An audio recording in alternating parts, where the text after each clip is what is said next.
Hi guys, this is skittflash here, and welcome back to Let's Play Persona 3 FES. In the last part, we got back to Tartarus, and we're ascending Tartarus, and we want to just kill everything in Tartarus as quickly as possible so we can go back to hanging out with our buddies. First of all, I'm going to fuse some Persona. Since I did level up slightly, I can do anything to level 19, and that's what I want to do. I'm going to make a Fortuna. No idea why, I don't know what I'm thinking. I mean, it's the highest level Persona I can make, but because I don't really have the Fortune Arcana, it's only going to be level 17. If I made, like, the same level of the Hermit Arcana or something, like I thought I saw, I could have a much more powerful Persona. But Fortuna does know, 2 elemental spells, so she has a bunch of coverage when it comes to, like, taking down shadows, so that's nice. And, I'm going to fuse... I fused a Yomotsu Shikome to make Fortuna, so now I'm going to remake her. And I'm pretty sure this time she's going to be slightly stronger just because I have a higher social link than I did when I once made her. Although at the same time, she doesn't have nearly the experience I've used with her, so I have to wonder if she's actually stronger or not.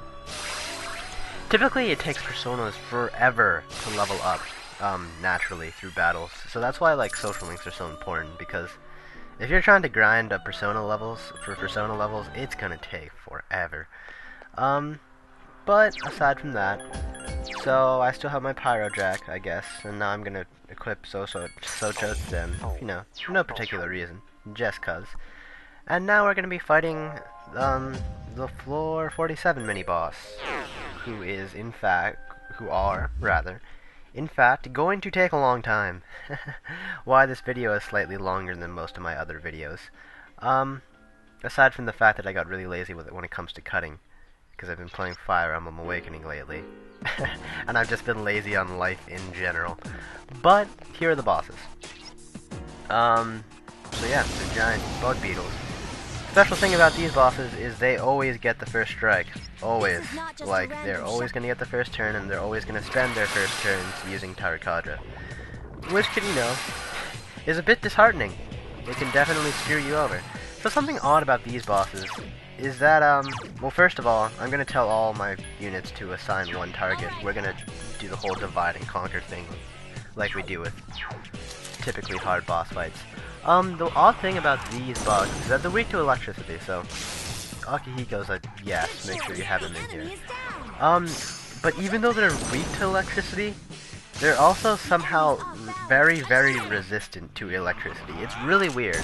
Like, they're weak in the aspect that it will knock them down, but as you can see, they're only doing 6 damage. Akihiko is, Zio is. So, it's just kind of weird. I'm gonna do Junpei, because Akihiko's only gonna use... Akihiko can't really do anything to these guys but knock them down, which is useful in its own right. But, yeah, just so... Ikari and Junpei are gonna be the main damage dealers, I suppose, because, again, Akihiko's not gonna be doing much. I think that's how I set it up, unless I put Yukari on... If I put Yukari on, support, then this boss fight might take much longer than it should. Which is probably why this is a long boss fight. Damn it, Akihiko. I guess I can't really blame him, because the only thing he could do is physical attacks, and these guys are also very resistant to physical attacks. So yeah, Akihiko is actually really useless when it comes to damage. So, as you can see what I'm doing, as I did with the table boss fight a few parts back, I'm just gonna knock them all down, that way, once I knock them all down, well, they're all down for one thing, and then I'm not going to do an all-out attack, because if you do an all-out attack, they all get back up, and if they're all getting back up and, doing stuff, then you could see how that would be very problematic, because they could all kill me with their all Tarikadra buffness. But as you can see, because they're not actually, because once they get back up, they can't actually do anything that turn. This is a tactic exclusive to Persona, oh god, Akihiko. This is a tactic exclusive to Persona 3 and Persona 3 FES. I think Persona 4 Portable actually changes this gimmick. Basically, assuming Persona 3 Portable follows Persona 4 logic, I'm just going to talk about how Persona 4 handles this, to say the difference, is that, if you hit an opponent who's actually knocked down, they get back up. Which means, like, well, So that means if you hit them, they get back up and they can attack you. So you don't want to hit them so they don't get back up. But at the same time, in Persona 4 and Persona 3 Portable, I'm assuming, to compensate for that fact, when they get back up, they can actually act on the very same turn that they get back up. So this tactic would actually not work in Persona 3 Portable. Assuming that that Persona 3 Portable follows Persona 4 logic, which I think it does. They did a lot of things that Persona 4 Portable did. I guess yeah, that's just technically a thing, sort of. Seeing how this is talked about Persona 3 Portable, I suppose it's somewhat relevant. Things they added is you can actually control your party members, which is very, very nice, you know, when Akihiko's being stupid and whatnot. They added a guard feature, which means that if you guard, you take less damage, and then if someone hits you with your weakness, you don't get knocked down. Again, a godsend. Especially if you don't want to do anything that turn. Because sometimes you just don't want to do anything that turn, but do nothing is just sort of useless compared to guard, but guard doesn't exist. Aside from a bunch of other things, too. There's a ton of other things that did Persona 3 Portable that sort of mimics Persona 4. But, you know, I'm just too lazy to think about all of them on hand right now. So I did an all-out attack because, you know, they, once they run out of Tarukadra, they're gonna have to I'm pretty sure they're programmed to renew their Tarukadra no matter what. So, you know, it's a free turn, except when he hurts me, which is fine. Didn't really kill anybody. And Sonic Punch does 3 damage. You're better off with Zio, Akihiko. And I guess, yeah, everyone can, I'm gonna have, what's his face? Yeah, I switched Akihiko to the knockdown strategy. But he didn't knock down them. He used Sonic Punch, even though he obviously has a spell that can knock them down. So I really don't know how the programming and the knockdown AI works. No, mostly because I never really use AI. Like, the only thing I ever use is heal and support, and then act freely, honestly, in this game. Or do nothing, because there are some times when you just have to do nothing. But luckily these guys are almost dead, and that was like the longest boss battle ever. And of course, instead of actually ending the boss fight, Akihiko's gonna heal them, because, you know, that's just how lovely AI has to work.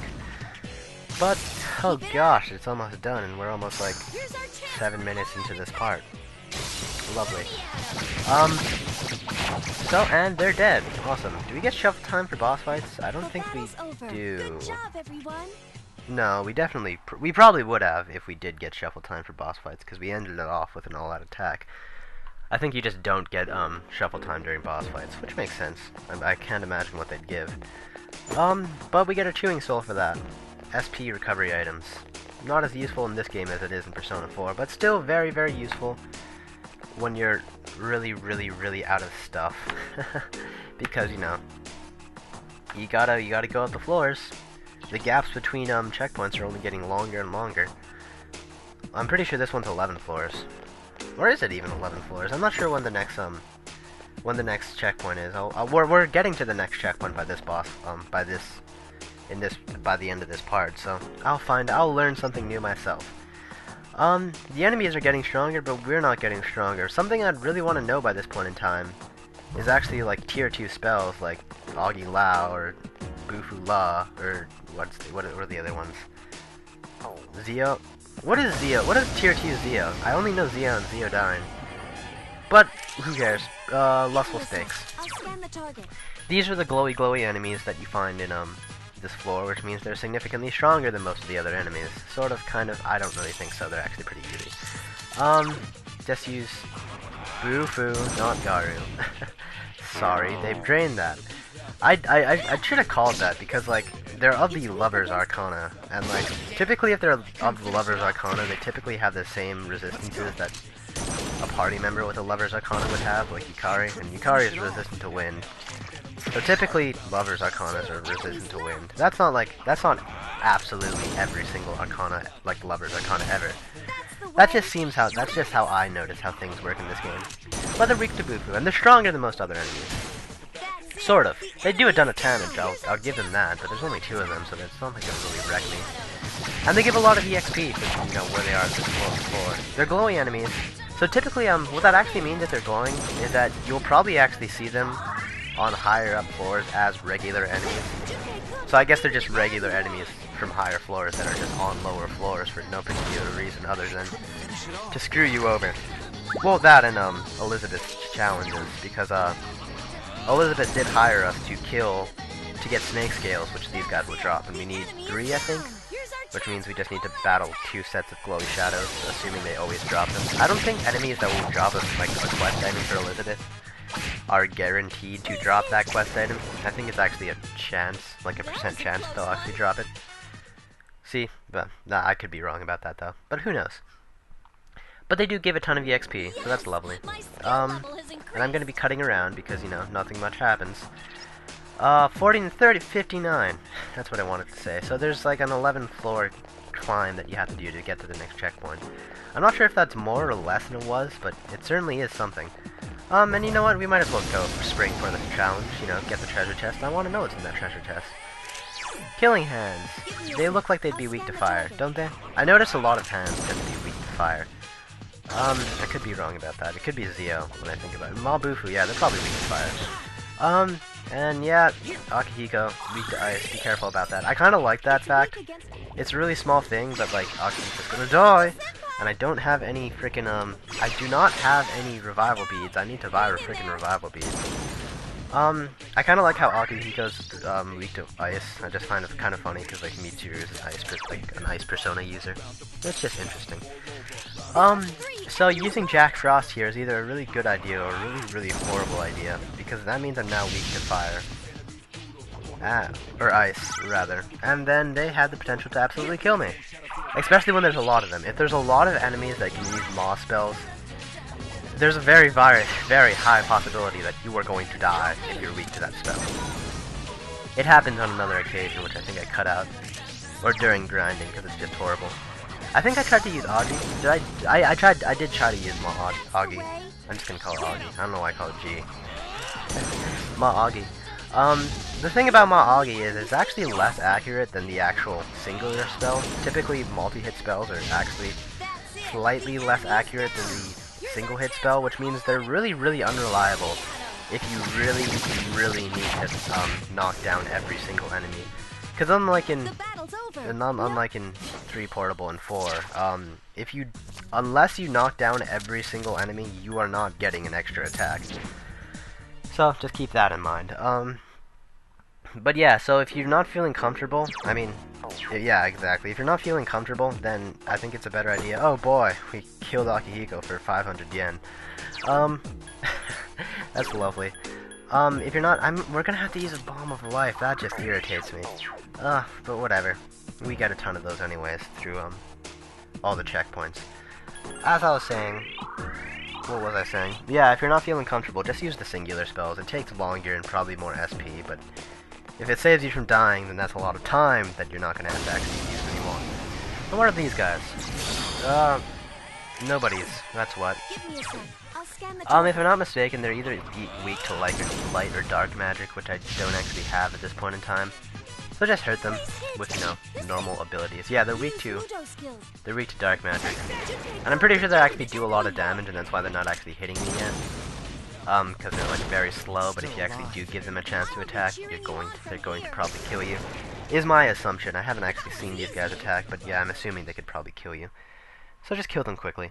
Not like they only come in 2s anyway, so it shouldn't take too long, especially if you have Maw spells and the fact that our weapons are actually fairly good.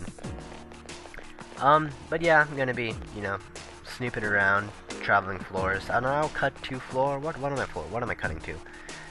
Going to floor 56. So we just skip 5 floors because you know what? Nothing happens. We creep around. These lions are a new encounter that I've encountered already, but I decided just to show them in this boss fight because, you know, we're also showing tables. We're killing 2 birds with 1 stone. So these guys, the lions are weak to ice, and the tables are weak to... I'm sorry, the lions are weak to fire, and the tables are weak to ice. So specifically, you know, thanks to the fact that Minato has infinite potential, he can actually, switch personas and, you know, are able to exploit both weaknesses. assuming he doesn't have a persona who also just knows Fire and Ice, which would eliminate the need to switch in the first place. Am I gonna do an all attack? I guess I am. Who cares about possibly dying to 4 enemies? Something to bring out the fact that, I probably already stated this, but Minato can actually only switch personas once. Which means that, you know, if I want, I can't, you have to attack, if you're gonna do this, you have to exploit the weaknesses first, and then switch to, like, the other weaknesses, if that makes sense. Which, goddammit. They're on fire, why would that possibly make sense? What I mean to say about that is, I'm not gonna switch to, Jack Frost, Pyro Jack, just to hit the fire people. And then, like, because if I do that, I won't be able to switch again, and then I won't be able to exploit the table speed. That's probably fairly obvious, but you know, just don't accidentally do that, because I do that from time to time, and then I feel really stupid. Or die, because typically later in the game, if you make stupid mistakes like that, the enemies eat you up. Anyways, Double Fang, that's not that bad, especially since everyone's just dodging, like pros. I'm still just realized Yukari's wearing, like, her fancy getup. I'm not sure if Mitsuru can actually wear that either. Like, it's either they both can, or they have separate outfits that, you know, that have generally the same effect. But yeah, so there's that. So that's it for that battle, and I'm pretty sure those are all the enemies I will encounter on this run up to Tartarus, so there's nothing really much to show. So I will just meet you back on... Oh, Akihiko improved. Awesome. Here we are on floor 59, so here is the mid-boss. Very, very hard mid-boss that will be taking some time. I don't know when. Certainly not next part. On Let's Play Persona 3 FES. Until then, this has been skittflash. Hope you've enjoyed watching. Bye!